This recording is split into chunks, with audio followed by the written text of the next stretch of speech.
자매님들 한번 대답해 보셨으면 좋겠습니다. 만일 누군가 가족 중에서 여러분에게 네가 예수 믿는 모습을 잘만 보여주면 내가 예수 믿을게, 그런 말을 혹 들은 적은 없으십니까? 명절 때 가족끼리 모였을 때 옳게 예수 믿는다면서, 그런데 그런 거 옳게가 해야 되는 것 아니야? 예수 믿는다면서 시어머니는 예수 믿는 옳게가 한번 해봐야지 라고 하면서, 집사라면서 권사라면서 그렇게밖에 못 살아? 하는 걸 들어본 적은 없으십니까? 그런 말씀 들을 때마다 어떻든가요?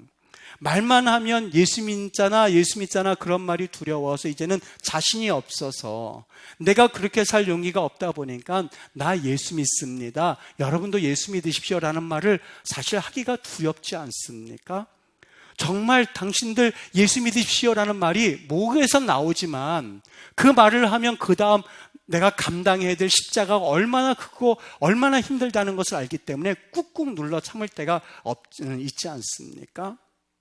여러분, 다윗의 참회 가운데서 다윗이 절박하게 한 기도가 한 가지 있었습니다. 그가 이런 기도를 합니다. 하나님, 성령을 내게서 거두지 마시옵소서. 우리 찬양으로도 그렇게 찬송하지 않습니까? 성령을 내게서 거두지 마시옵소서. 다윗은 구원받은 사람입니다. 참 거룩한 사람입니다.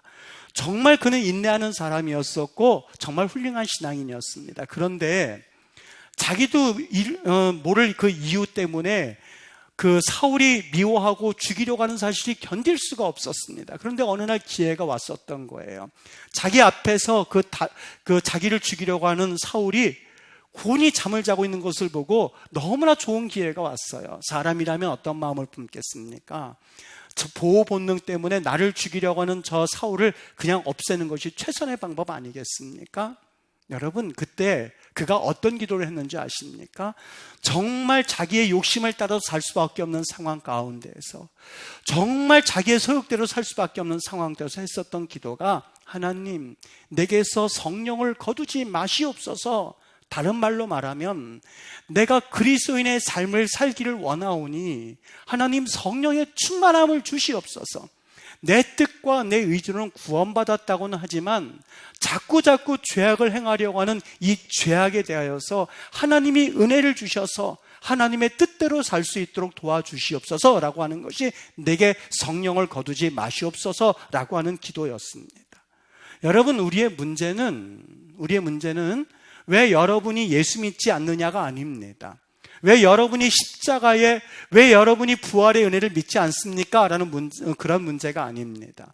우리는 십자가의 은혜도 믿고 그리고 부활의 은혜도 믿습니다.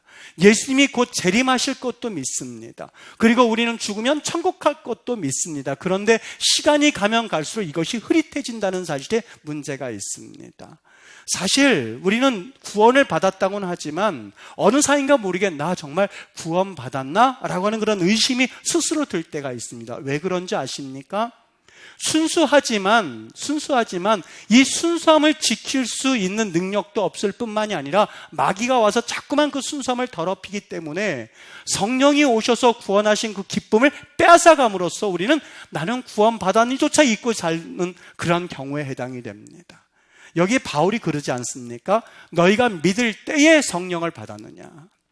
물론 어떤 사람은 믿으면서 성령도 받고 성령 충만함을 받을 때도 있습니다. 그런데 대부분의 사람은 성령 받는 것으로 끝날 때가 많이 있습니다. 충만함이라고 하는 것은 또 다른 작업입니다. 예수 믿을 때에 성령도 받고 성령 충만함을 받는 사람도 있지만 어떤 분들은 성령을 경험하고 나서 그 다음에 성령 충만함을 또 한 번 경험하셔야 할 그러한 상황에 처해 있는 분이 대부분입니다. 그러니까 우리는 이 성령 충만함을 받아도 되고 받지 않아도 될 것이 아니라 우리의 순수함을 지키기 위해서는 반드시 성령 충만함을 경험하실 수 있으셔야만 합니다. 여러분, 제가 이번 주에 정말 경악할 만큼 정말 이 말씀 붙들고 제가 얼마나 충격을 받았는지 이 말씀을 잠깐 나눴으면 좋겠습니다.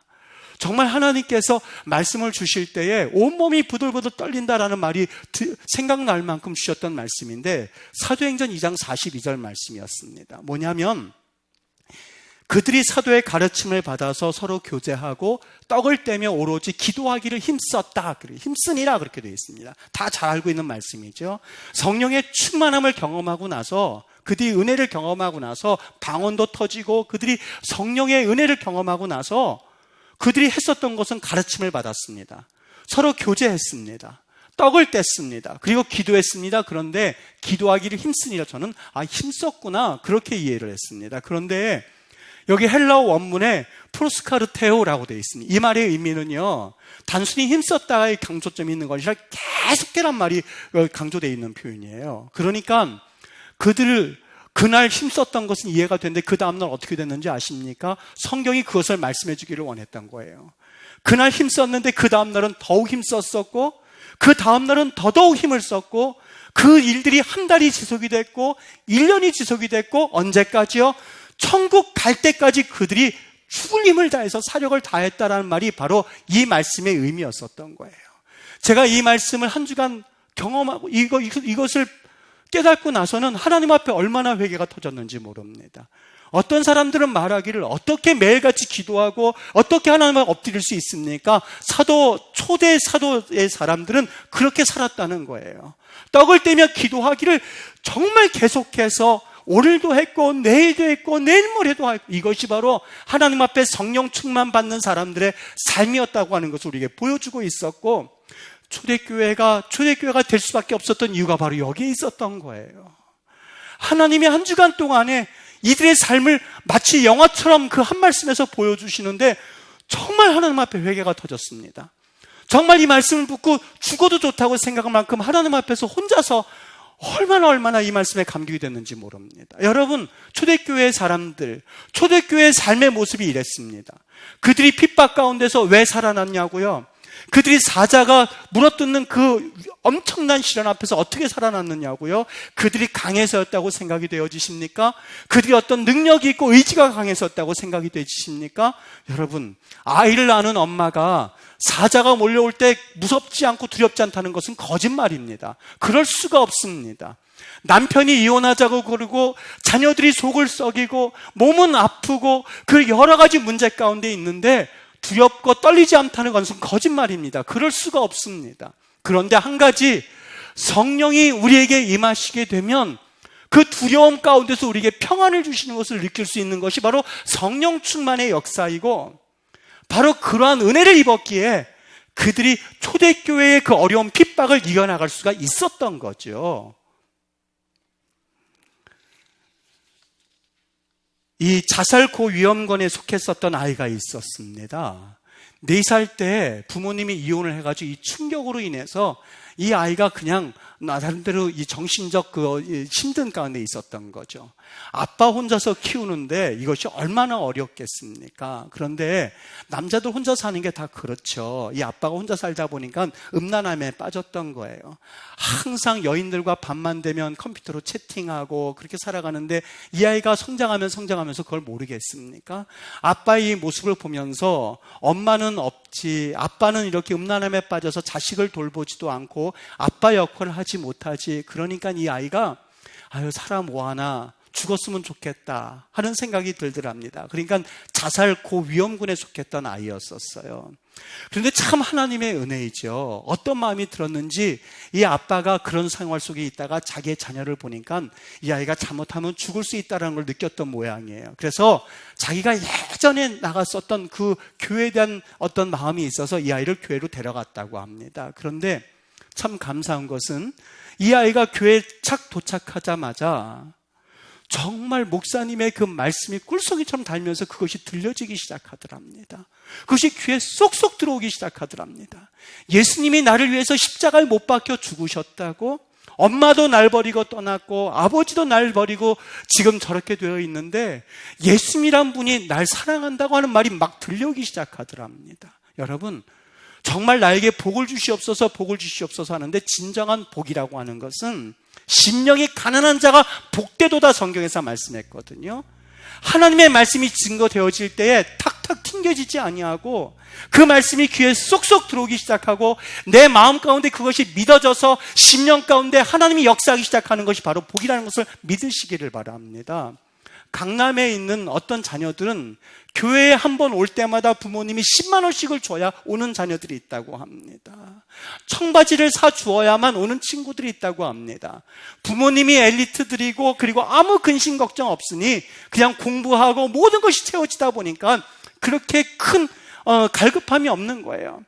교회에 그렇게 10만 원을 받고 청바지를 사 입혀주어야만 오는 친구들조차도 교회에 와서는 그냥 한순간 있다가 아무 생각 없이 왔다가 돌아간다고 합니다. 여러분, 정말 육신적으로 봤을 때는 이 아이가 너무 저주받은 아이 같고 이 아들이 축복받은 것 같은데 영적으로 보면 과연 누가 복받은 자이겠습니까? 심령이 가난해서 말씀이 증거될 때 그것이 귀로 들려지게 되고 그것이 예수님이 나를 사랑한다고 하는 말씀에 꽂혀서 이 아이가 변화를 받은 거예요. 거기에 성령 충만까지 받았어요. 여러분, 이 아이가 조금 전까지는 자살 고위험군에 속했던 아이였거든요. 성령 경험하고 나서는 이 아이가 마음이 변화되기 시작했어요. 나 대학 가고 싶다고. 뒤늦게나마 공부를 하기 시작했는데 다른 성적은 다 괜찮은데 수학이 3등급이 나오더랍니다. 자기가 가고 싶은 학교를 지원을 했는데 떨어졌대요. 떨어져서 이제는 재수해야 되나, 재수라도 해서 내가 대학에 가야겠다 생각을 하고 마지막으로 남은 학교를 하나 지원했는데 서울대학교에 지원을 했는데 서울대학교의 이과계통의 학교에 수학에 3등급이라면 어떻게 그 학교를 들어갈 수가 있겠습니까? 그런데 그 문제 가운데에 내가 왜 대학을 가야 하는지 그 이유를 적는 그 문제가 나왔답니다. 뭘 적을까 하다가 그냥 있는 그대로 적자 하다가 자기의 과거를 적기 시작했다고 그래요. 4살 때 부모님이 이혼을 하시고 정신적 충격을 받았고 아버지는 음란함에 빠져서 매일 밤마다 채팅을 해서 나는 죽으려고 했었는데 어느 날 교회를 갔다가 목사님이 말씀해 주시는 예수님에 대한 사랑을 듣고 내 마음이 바뀌어졌고 내가 공부를 늦게 시작해서 이제라도 대학을 가려고 하는데 등급은 C등급이 나와서 다른 학교는 다 떨어졌는데 이 학교에 그냥 넣었는데 분명히 이 학교가 안 된다면 나는 내년에 또 한 번 도전할 겁니다. 그걸 구구절절히 썼던 모양이에요. 이 아이가 대학에 합격을 했어요. 서울대학교에 합격을 했어요. 문제는 거기서 끝난 것이 아니었었어요.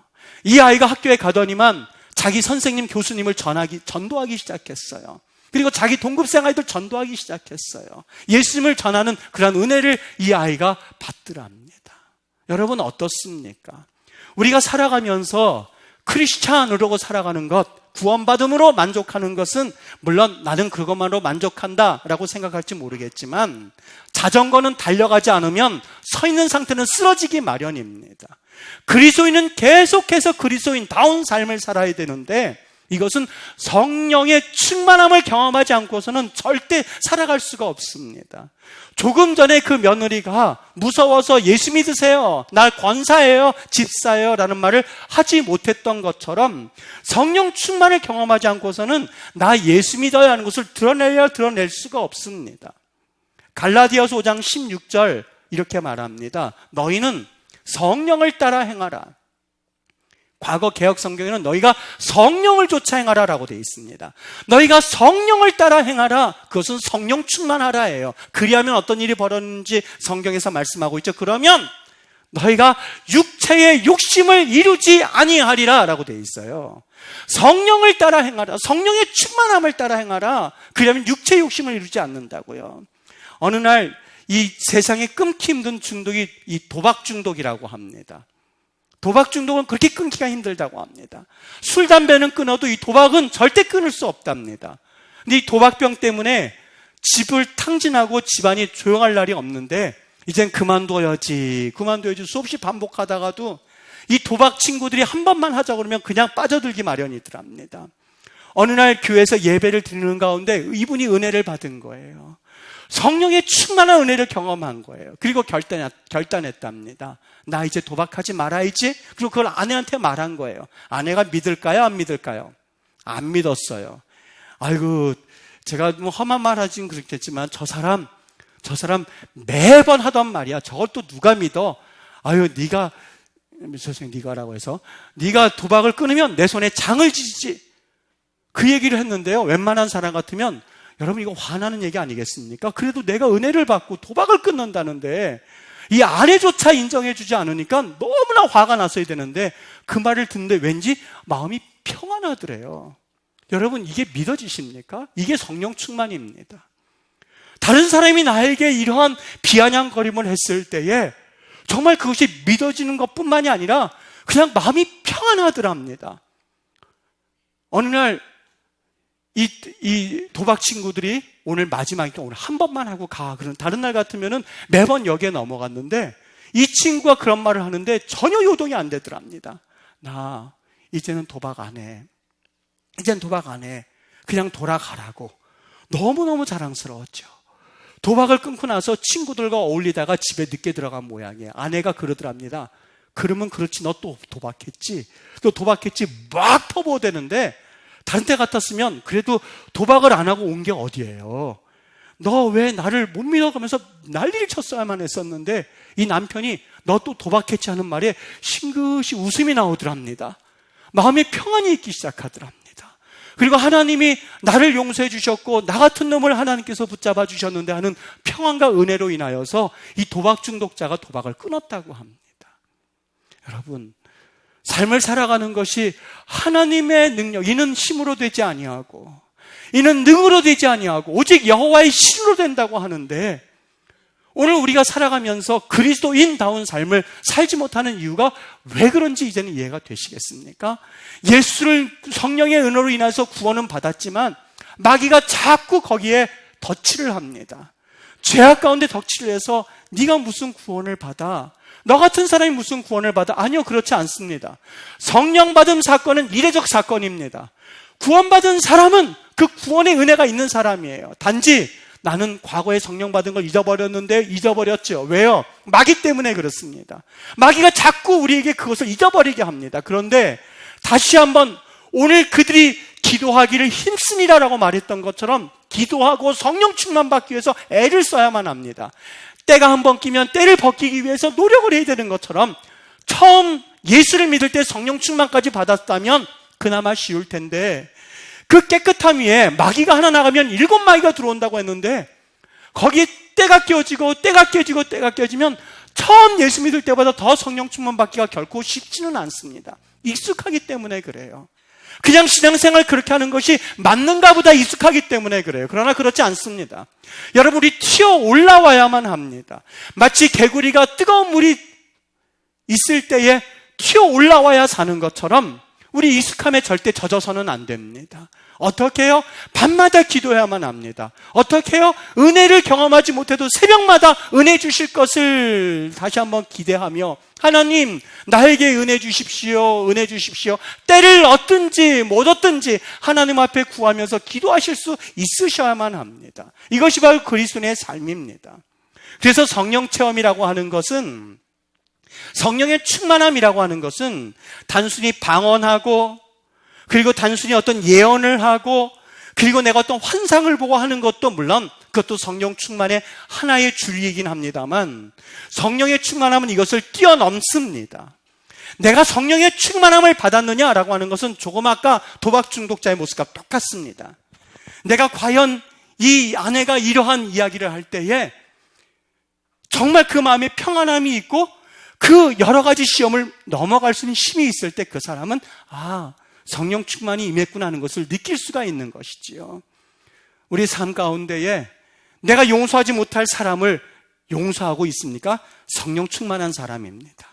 당연히 사랑해야 될 사람을 사랑하지 못하고 있습니까? 아니요. 아직까지 성령 충만함은 경험하지 못한 사람입니다. 자칫 자기가 하나님 앞에 받은 구원의 은혜까지도 잊어버릴 위험군에 속해 있는 사람들입니다. 우리가 하나님 앞에 구해야 될 것이 있다면 누가복음 11장 13절 분명히 말합니다. 구하는 자에게 성령을 주시지 않겠느냐. 하나님, 나 지금 사랑하고 싶어요.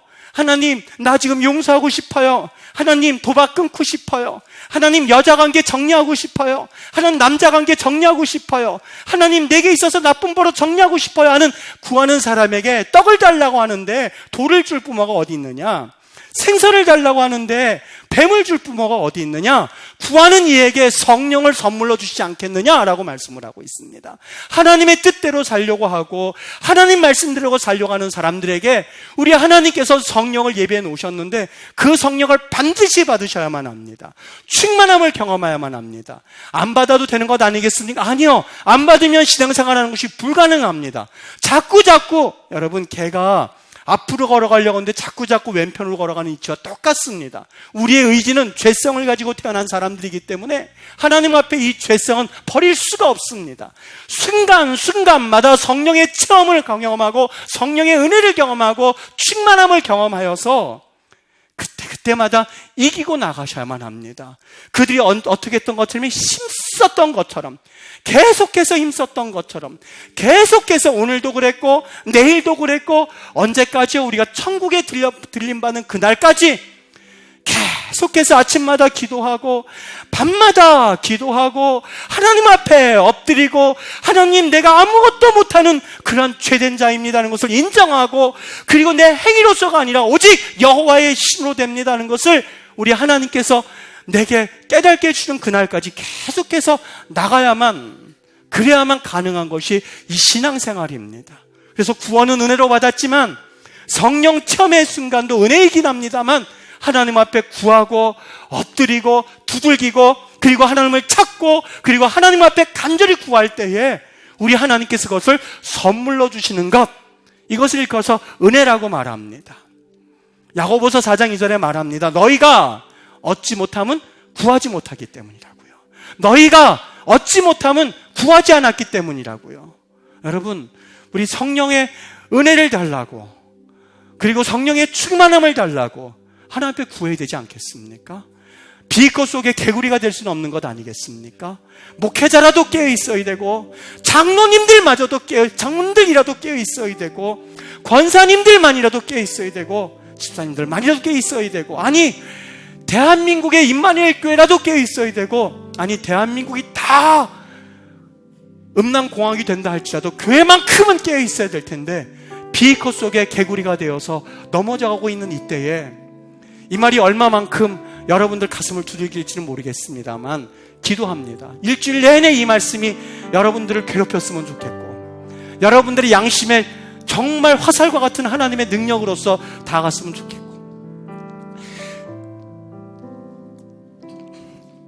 120명의 성도들이 하나님 앞에 간절히 엎드렸을 때 성령을 주셨던 것처럼 우리도 이 은혜가 있어야 되지 않겠습니까?